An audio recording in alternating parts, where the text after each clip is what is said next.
દારૂ પી રહ્યા છે. ગુજરાતની ભારતીય જનતા પાર્ટીની ભ્રષ્ટ સરકાર, હપ્તારાજ અને એના કારણે ગુજરાતમાં નશાબંધીનો કાયદો કાગળ ઉપર છે. આ સરકારે લાખો રૂપિયાની જાહેરાત કરીને કીધું કે અમે કાયદો અતિ કડક કર્યો છે, પણ દેખાવાના ને ચાવવાના બંને એમના ચહેરા જે છે એ વારંવાર ખુલ્લા પડી રહ્યા છે. ગુજરાતમાં દારૂ અને ડ્રગ્સનો બેફામ વેપલો અને ભારતીય જનતા પાર્ટીની સરકારના મળતિયાઓ અને એમના રાજકીય આશ્રયના કારણે ગુજરાતમાં જે રીતે વેપલો ચાલી રહ્યો છે એના કારણે ગુજરાતનું યુવાધન પણ બરબાદ થઈ રહ્યું છે અને ઠેર ઠેર મહેફિલના કાંડ થઈ રહ્યા છે. જે રીતે સાણંદમાં મહેફિલની અંદર 81 કરતાં વધુ લોકો દારૂના મહેફિલમાં પકડાણા એવું અત્યારે પોલીસનું નિવેદન છે. પણ આ છેલ્લા 6 મહિનાની અંદર ગુજરાતમાં મોટા કાંડ કહેવાય,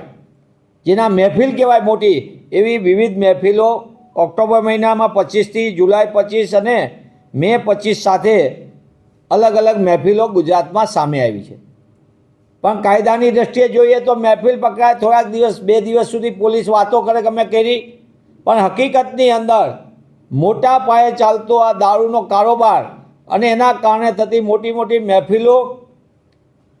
અને આ મહેફિલો સામે કડક પગલાં ન લેવાની ભાજપા સરકારની અને ખાસ કરીને ગૃહ વિભાગ જે ભ્રષ્ટાચારનો એપી સેન્ટર છે એના કારણે ગુજરાતમાં બધું ચાલી રહ્યું છે. હજી સુધી એક પણ મહેફિલની અંદર અને પકડાયેલા કરોડો રૂપિયાના દારૂના કન્ટેનરોમાં પણ ક્યાંય પણ એવું સરકાર તરફથી જાહેર કરવામાં નથી આવતું કે દારૂ ક્યાંથી આવ્યો, સપ્લાયર કોણ હતા દારૂના, આ ડ્રગ્સ ક્યાંથી આવ્યું, ડ્રગ્સના સપ્લાયર કોણ હતા. નાની નાની માછલીઓને દેખાડીને પોલીસ પોતાની સ્વયં અને ગૃહ વિભાગ પોતાની સ્વયં પીઠ થાબડે છે, પણ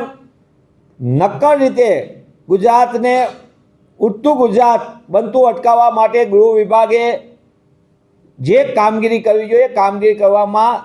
નાકામી છે, સાથે સાથે ઈચ્છાશક્તિનો અભાવ પણ જોવા મળે છે. ત્યારે જે રીતે ગુજરાતમાં આખા કારોબારનો ખેલ ચાલી રહ્યો છે એ ખેલની અંદર સરકારે જાહેર કરવું જોઈએ કે છેલ્લા 1 વર્ષની અંદર જુદા જુદા ગુજરાતના વિવિધ જગ્યાએ થયેલા મોટા કાંડ અને એના માટેના એ દારૂને લાવનાર કોણ હતા, સપ્લાય કરનાર કોણ હતા, ડ્રગ્સ લાવનાર કોણ હતા, ડ્રગ્સના સપ્લાયર કોણ હતા, નાની માછલીને બદલે મગરમચ્છો કોણ કોણ હતા, એની પણ યાદી સરકારે જો એની નીતિ અને નિયત સાફ હોય અને એ ઈચ્છતા હોય કે ગુજરાતમાં દારૂ અને ડ્રગ્સનો વેપલા ઉપર રોક લાગે તો તાત્કાલિકપણે ગૃહ વિભાગે જાહેર કરવું જોઈએ એવી કોંગ્રેસ પક્ષ તરીકે અમે માંગ કરીએ છીએ.